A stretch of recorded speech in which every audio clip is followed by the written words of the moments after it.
Buka. Bismillahirrahmanirrahim. Assalamualaikum warahmatullahi wabarakatuh.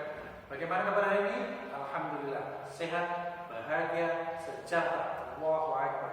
Anak-anak kelas 10 TKR dan 10 FPL SMK Muhammadiyah Aksesi yang saya cintai dan saya banggakan, materi hari ini PAI masuk akidah akhlak, yaitu bab tentang berpakaian di dalam Islam.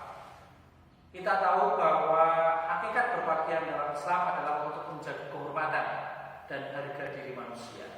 Pakaian menjadi pembeda antara manusia dan binatang.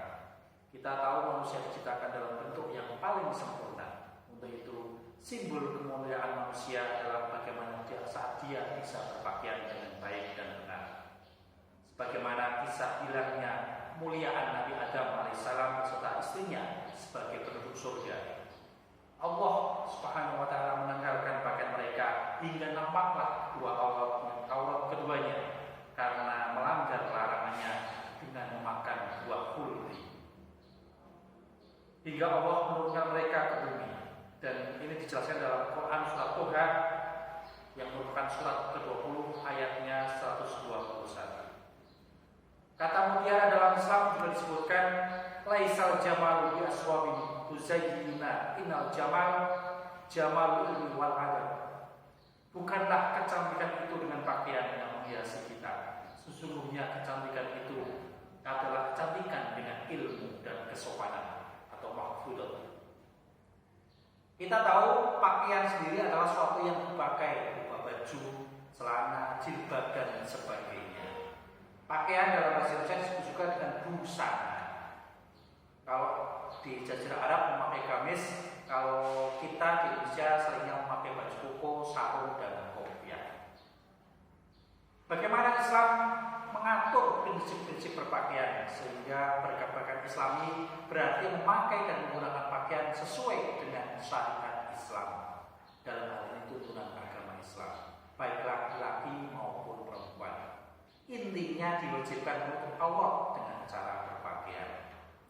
Aurat sendiri berasal dari kata arau yang berarti segala sesuatu yang harus ditutupi dan menjadikan malu bila melihatnya.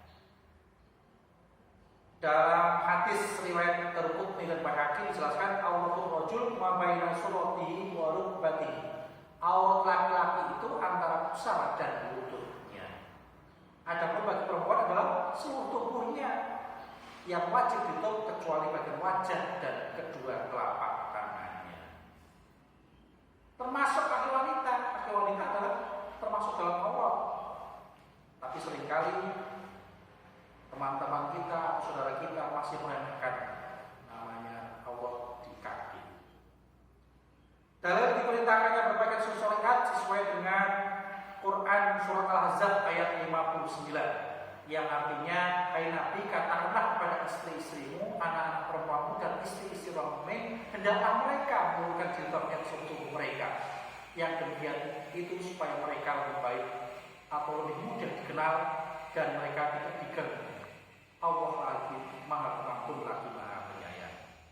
Dari penjelasan tersebut, Majelis Tarjih Muhammadiyah dalam fatwanya menyimpulkan bahwa jilbab sejatinya memiliki dua pengertian. Yang pertama adalah kudung yang dapat menutup kepala, dada, dan punggung yang biasa dipakai oleh wanita. Sedangkan yang kedua adalah jilbab adalah semacam baju kurung yang dapat menutup seluruh tubuh yang biasa dipakai kaum wanita. Pakaian sendiri mempunyai beberapa fungsi, diantaranya satu fungsi religius dalam artian bahwa pakaian itu menuruti perintah agama. Fungsi etika yang dimaksud di sini adalah cerminan dari nilai kesopanan yang berlaku di masyarakat. Yang ketiga fungsi estetika atau keindahan. Di sini pakaian menunjukkan nilai seni dan keindahannya. Sebagaimana hadis riwayat Muslim, innallaha jamil yuhibbul jamal. Allah itu indah dan menyukai keindahan.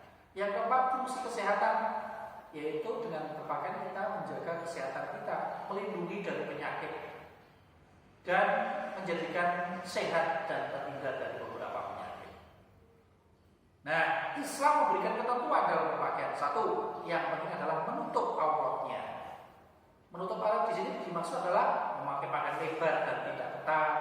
berjilbab hingga menutupi dada bagian perempuan, dan tidak menggunakan bahan yang transparan. Kemudian juga selain menutup aurat, layak dan bersih. Intinya tidak mesti baru, tapi yang penting adalah layak dan bersih. Yang ketiga, suci dan najis. Artinya apa yang kita kenakan harus suci dan najis, karena sebagai salah satu syarat dalam ibadah. Yang keempat, tidak untuk kesombongan. Artinya dilarang sombong atau takabur kepada yang lain hanya karena pakaian. Yang kelima, tidak tasyabuh. Artinya berpakaian tapi menyerupai lawan jenisnya. Laki-laki memakai pakaian perempuan atau perempuan memakai pakaian seperti laki-laki. Yang keenam, tidak berlebihan. Artinya melampaui batas, sikap yang dilarang oleh ajaran Islam. Diistilahkan oleh Islam sebagai tabarruj, dan tidak semestinya orang Islam memakai sesuatu yang berlebihan dan mencolok. Islam memberikan hikmah yang terbaik untuk seorang muslimah yang memakai sesuai syariat Islam. Yang pertama, dengan berpakaian Islami akan terjaga kehormatannya. Yang kedua, menghindarkan pemakinya dari perbuatan maksiat. Dan yang ketiga, mengganggu dari gangguan orang jahat dan menghindarkan pemakinya dari azab Allah Subhanahu wa ta'ala sebagai Rabb semesta.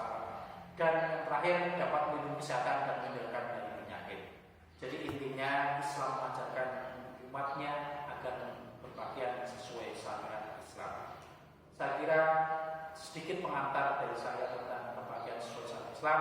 Tolong video ini nanti disimpulkan kembali apa isinya dan kirim lewat channel YouTube yang ada minimal 3 baris sehingga saya bisa memberikan nilai untuk kalian. Saya kira itu yang bisa saya sampaikan. Nun wal qalam masrur. Terima kasih. Assalamualaikum warahmatullahi wabarakatuh.